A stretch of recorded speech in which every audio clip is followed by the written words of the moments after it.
M'dzina la Atate ndi la Mwana ndi la Mzimu Woyera. Ndikulandireni pano pa Tiyankhuleni Ambuye lero lachisanu pa 19 April 2024. Ndipo tidakali mu mlungu wachitatu mu nyengo ya Pasaka. Mawu athu oyamba akuchokera m'buku la Ntchito za Atumwi, Ntchito za Atumwi 9 ndi meya 1 kulekeza 20.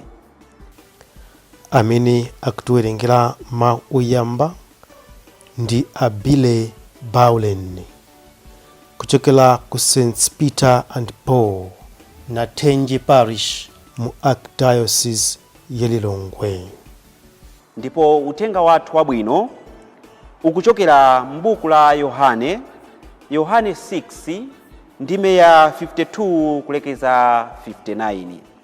Amene akutiwerengera mawu a mthenga wabwino komanso kutigawira mawu ndi Reverend Father Charles Emmanuel Piri kuchokera ku St. Peter and Paul na Tenje Parish mu Archdiocese ya Lilongwe. Tiyeni tikhalire limodzi. Mawu oyamba. Mawu a m'buku la Ntchito za Atumwi. Pa nthawi yomweyo Saulo uja ankaopsezabe ophunzira a Ambuye, nkumafuna kuwapha.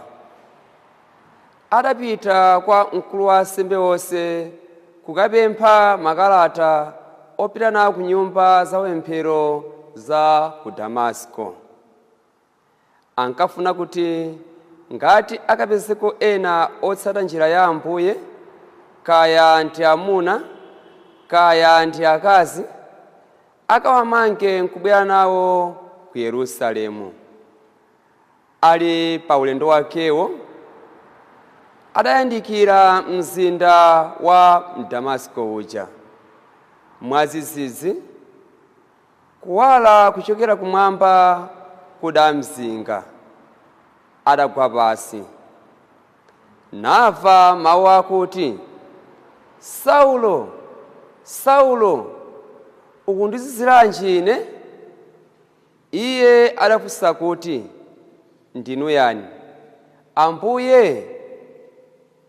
Iwo adati, ndine Yesu amene ukundizunza. Koma dzuka, kalowe mu mzindamo, ndipo akakuwuza chochita. Anthu amene anali naye pa ulendowo adayima, adangoti chete. Mawuwo ankawamva, koma osaona munthu. Saulo adadzuka, koma pamene maso ake adapenyuka sadathe kupenya kanthu. Tsono azake aja adamugwira padzanja nalowa naye mu Damasko. Ndipo adakhala masiku atatu osatha kupenya ndiponso osadya kapena kumwa kanthu. Tsono ku Damaskoko kunali ophunzira wina dzina lake Ananiya. Iyeyu adaona m'masomphenya Ambuye akumuyitana kuti, Ananiya. Iye adati, Ambuye. Apo Ambuye adamuwuza kuti, nyamuka, upite msewu wa mu mzindamu umene amati njira yolunjika. Ndipo ku nyumba ya Yudasi ukafune munthu wina wa ku Tariso, dzina lake Saulo. Panopa akupemphera. Ndipo waona masomphenya munthu wina dzina lake Ananiya, akulowa ndi kumsanjika manja kuti apenyenso. Atamva zimenezo, Ananiya adati, Ambuye, anthu ambiri andiwuza za munthu ameneyu, kuti adawachita zoyipa zambiri anthu anu a ku Yerusalemu. Ndipo wabwera kuno ndi ulamuliro wa akulu a ansembe kuti adzamange onse otama dzina lanu mopemba. Koma Ambuye adamuwuza kuti, Pita, pakuti iyeyu ndi mtumiki wanga amene ndidasankha kuti akalalikire dzina langa anthu a mitundu ina, mafumu ndiponso Aisraeli. Ine ndidzamuonetsa zowawa zonse zimene adzayenera kumva chifukwa cha ine. Pamenepo Ananiya adanyamuka nakalowa m'nyumbamo. Adamusanjika manja Sauloyo nati, M'bale wanga Saulo, Ambuye Yesu amene akuonekera pa njira imene wadzera ija andituma. Akufuna kuti upenyenso, ndipo udzazidwe ndi Mzimu Oyera. Pompo m'maso mwake munachoka zinthu zonga mamba asomba, ndipo adayambanso kupenya. Adayimirira nabatizidwa, ndipo atadya chakudya adapezanso mphamvu. Saulo adakhala masiku angapo limodzi ndi ophunzira a ku Damasko. Ndipo posakhalitsa adayamba kulalika m'nyumba za mapemphero za Ayuda kuti Yesu ndi mwana wa Mulungu. Mawu a Ambuye. Tithokoze Mulungu. Ambuye akhale nanu. Mawu a Mthenga Wabwino monga adalembera Yohane. Pamenepo Ayuda aja adayamba kukangana okhaokha, ankati, munthu ameneyu angathe bwanji kutipatsa thupi lake kuti tidye? Yesu adati, ndithu ndikunenetsa kuti ngati simudya thupi la Mwana wa Munthu ndi kumwa magazi ake, simungakhale ndi moyo mwa inu. Aliyense odya thupi langa ndi kumwa magazi anga ali ndi moyo osatha, ndipo ine ndidzamuukitsa kwa akufa pa tsiku lomaliza. Pakuti thupi langa ndi chakudya chenicheni, ndipo magazi anga ndi chakumwa chenicheni. Aliyense odya thupi langa ndi kumwa magazi anga amakhala mwa ine, ndipo ine ndimakhala mwa iyeyo. Monga Atate amoyo adandituma, ndipo ine ndili ndi moyo pokhala mwa iwo, momwemonso aliyense odya ine adzakhala ndi moyo pokhala mwa ine. Chakudya chimene chidatsika kuchokera kumwamba nchimenechi, nchosiyana ndi mana aja amene makolo anu ankadya koma nkufabe. Odya chakudya chimenechi adzakhala ndi moyo mpaka muyaya.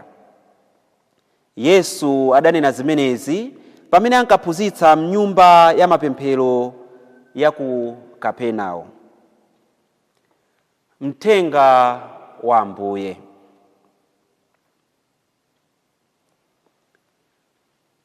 Mawu athu alero, mawu oyamba amene akuchokera m'buku la Ntchito za Atumwi, komanso uthenga wathu wabwino, akutipatsa phunziro limene lili lozama pang'ono.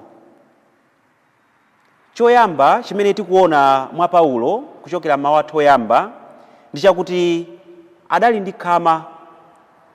Paulo adali ndi khama pa ntchito imene amayiona ngati yabwino, ntchito yolimbana ndi anthu amene amatsutsana ndi chipembedzo cha Chiyuda. Ndipo Paulo amayesetsa kuti pasapezeke munthu aliyense, makamaka pasapezeke mkhristu aliyense amene akulalika uthenga umene ukutsutsana ndi zimene chiphunzitso cha Chiyuda chimakhulupirira. Ndipo tikuona kuti Paulo ali pa ntchito imeneyi, Ambuye Yesu akumuonekera, ndipo Ambuye Yesu akumusintha kugwiritsa ntchito khama lomwelo limene amaphera Akhristu, amazunzira Akhristu, ndi kumtembenuza kuti apititse patsogolo uthenga wabwino, uthenga umene Ambuye Yesu adabweretsa pa dziko lapansi. Koma phunziro limene Mulungu akufuna tisinkhesinkhe tsiku la lero ndi lakuti Paulo amazunza Akhristu, amazunza mpingo wa Ambuye Yesu. Ndipo pozunza mpingo wa Ambuye Yesu, Paulo amazunzanso Ambuye Yesu. Nchifukwa Ambuye Yesu akumuwuza kuti iwe Paulo, kodi ukundizunziranji? Tikaona masiku ano, ifenso Ambuye Yesu akhoza kutiwuza kuti kodi amayi inu, kodi abambo inu, kodi mtsikana iwe, kodi mnyamata iwe, kodi ukundizunziranji? Chifukwa nafenso tikuzunza mpingo wa Ambuye Yesu pakusokoneza azathu, kaya kumphakati, kaya kumabungwe osiyanasiyana, kaya kupalishi, pakusokoneza zitukuko zosiyanasiyana zimene mpingo ukuyesetsa kuti zikhalepo, pakusokoneza mtendere umene ulipo pakati pathu m'magulu osiyanasiyana. Lero Ambuye Yesu akutiwuza kuti kodi amayi inu amene mukusokoneza mpingo wanga, kodi amayi inu amene mukusokoneza gulu la amayi achikatolika, kodi abambo inu amene mukusokoneza mphakati umenewo, kodi mnyamata iwe amene ukusokoneza bungwe la chinyamata, kodi ukundizunziranji? Ndipo tikudziwa pakati pathu kuti ndichowawa munthu wadera akakuchita chipongwe, mtima umawawa. Koma siwawa kwambiri chifukwa munthuyo ndi wadera, mwina sitikumudziwa, sitidzakumana nayenso, ndiye timadandaula, kena kudandaula uja kumatha. Koma munthu amene tikumudziwa akatichita chipongwe, mtima wathu umawawa koposa, ndipo nthawi zina umatha kudzawawa mpaka kalekale, chifukwa timadzifunsa kuti nchifukwa chani munthu uyu amene timamvana, amene ndimamuthandiza, amene ndimakonda, wandipanga chipongwe chotere. Ndiye tikaona Paulo amene sanali Mkhristu, Ambuye Yesu adamkwira, anadandaulira. Kodi ifeyo amene tili Akhristu, amene tikuzunza mpingo wa Yesu Khristu, koma tili kale Akhristu, kodi Ambuye Yesu angatikwiyire motani? Ambuye Yesu atililira kwambiri kuposa amene adamulira Paulo. Kuti nchifukwa chani ifeyo obatizidwa, ifeyo olimbitsidwa, opatsidwa udindo, omanga ukwati mu mpingo wa Katolika, kodi nchifukwa chani tikuzunza mpingo wa Yesu Khristu? Kodi nchifukwa chani tikusokoneza mphakati imene ili gwero, chiyambi kapena chitimetime cha moyo wathu wa Chikhristu? Kodi nchifukwa chani tikusokoneza mabanja a Chikhristu? Kodi nchifukwa chani tikusokoneza mabungwe mu mpingo wathu? Ambuye Yesu akulira lero. Ndipo tiyeni tisinkhesinkhe kuti pamene tikukhala moyo wathu tisakwiyitsa Ambuye Yesu. Tizindikire kuti chilichonse chimene timachita kuti mpingo usokonekere, timakhala tikuzunza Ambuye Yesu, chifukwa mpingo ndi thupi la Ambuye Yesu. Amen.